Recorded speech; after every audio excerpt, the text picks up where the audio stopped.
Milton's epic poem begins with Satan waking up on a great lake of fire in hell after losing a war he'd waged against heaven.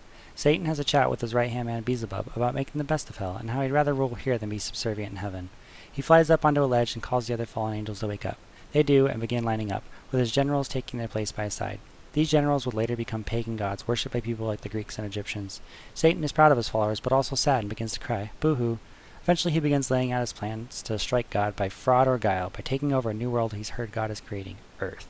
Everybody cheers, and two of his angels, Mammon and Milciber, lead the construction of a great hall they dub Pandemonium. Once it's complete, the lesser angels shrink down and swarm the hall, while the generals and Satan take their seats. The angels begin deliberating until Mammon suggests they just stay in hell and build an empire. All the angels like this plan, but Beelzebub insists that God will eventually exert his influence over hell as well. He suggests they just try to take over God's new planet, Earth. It's agreed, but there's no volunteers for the dangerous journey across the chaos to find Earth. Satan steps in and makes his way to the gates of hell, guarded by his daughter Sin and her son, who's also his son, Death. Satan and Death stare each other down until Satan promises to let Sin and Death roam at Earth after it's conquered, so they let him go. Satan goes into the void and stops at Chaos' throne and asks for directions. Satan sees Earth hanging from a golden chain and enters the world. God knows what Satan's up to, and claims an angel will have to die for man's sins after Satan corrupts them. God's son volunteers, and after he dies he plans to defeat Satan and Death and return to heaven.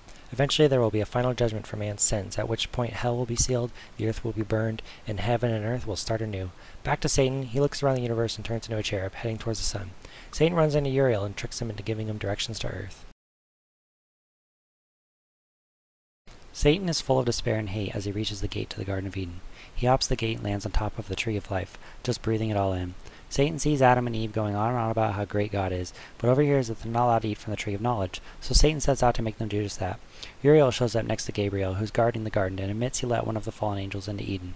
And as Adam and Eve go to bed, the angels split up to find Satan until Ithuriel finds him as a frog whispering into Eve's ear. There's a standoff until God literally drops scales from the sky to weigh Satan's chances. Satan decides to leave. Adam and Eve wake up, and Eve tells Adam about a dream she had where an angel told her that the Tree of Knowledge rule was stupid, and then he took a bite of one of the fruit. Adam is shocked, but tells her not to worry. They pray, then get to work. God tells Raphael to go down to Eden and tell Adam and Eve about what Satan's up to. He does so, and shares a feast with the humans. During the feast, Raphael talks about free will and discusses the battle that led to Satan's expulsion. Basically, Satan didn't like being rolled over, and convinced a bunch of angels to rise up with him, but not one angel, Abdiel, who relayed Satan's plans to God. Satan and God's forces clash, with Satan getting tossed around by Abdiel and Michael, and Satan even bringing a cannon out for day 2. The fighting ends when God's son comes down in a chariot and kicks the rebels out of heaven. Adam is even more curious after that and asks about the creation of the earth, so Raphael outlines the 7 days it took God's son to make the universe. Adam asks some more questions about the universe, and talks about his first memories of naming animals and Eve being made from his side. After that, Raphael returns to heaven.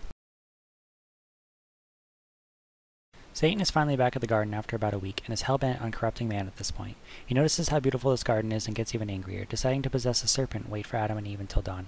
Come dawn, Eve has this brilliant plan to split up while working for the day. Adam isn't too keen on the idea since Satan is lurking, but after some arguing, Adam concedes the point. Satan is waiting in the bushes and can't believe how lucky he is when Eve emerges alone. She's so beautiful, for a moment he almost forgets his plans, but then serpents towards her. Satan gets her attention, and after dealing with Eve's shock at a talking animal, begins to tell her about this tree he ate from that gave him the power of speech. Amazed, Eve follows the snake to the Tree of Knowledge. Eve isn't willing to eat the fruit at first, but Satan convinces her that eating the fruit will turn her into a god. It's pretty good fruit, so Eve decides to tell Adam. Adam is shocked at her boldness, but agrees that she isn't dead and eats some as well. Powerful emotions surge through their body, lust, and they go have wild sex. After waking up, they get dressed and spend the rest of the afternoon fighting. God's son arrives at the garden to find Adam and Eve hiding because they're naked and afraid. They get yelled at by God's son, who outlines a grim future for the two before returning to heaven. Meanwhile in hell, Sin feels a change in the air and builds a bridge to earth with Death, which they cross to go find Satan. After a victory party, Satan leaves the two to cause havoc on earth while he goes to tell his followers in hell about the good news. During his victory speech about tricking Adam and Eve, the fallen angels turn into serpents, punishment from God for Satan's crimes. On earth, God is super mad at Adam and Eve. The animals begin killing each other, paradise begins to unravel. This causes great turmoil within the humans. Eventually, though, the two come to accept their fate and grow closer because of it. Adam and Eve are praying to God now, and God's Son asks God to forgive mankind. God agrees, but maintains Adam and Eve must leave Eden, so he sends Michael to kick them out and let them know what the future brings. On Earth, Adam and Eve have decided everything might turn out okay, and then they see Michael coming, who seems less friendly than Raphael. He is less friendly, and promptly tells Adam and Eve to get out. Then, to be nice, Michael begins showing Adam visions of the future: death, sickness, lust, wickedness, war, and eventually God flooding the earth. Adam falls over and screams, inquiring as to what the point of life even is. Michael tells Adam not to worry, and shows him Noah emerging from the flood, saved by his faith in God. Hooray! Michael gives Adam a giant history lesson after that, covering the Ten Commandments, and God's Son emerging as Jesus Christ, to lead his followers to the kingdom of heaven. Adam is moved to tears that so much good will come from his mistake, and remarks that obedience is best. It's time for them to go, though, so Adam goes to get Eve. Eve's been having pleasant dreams and grasps Adam before following Michael to the plains outside of Eden.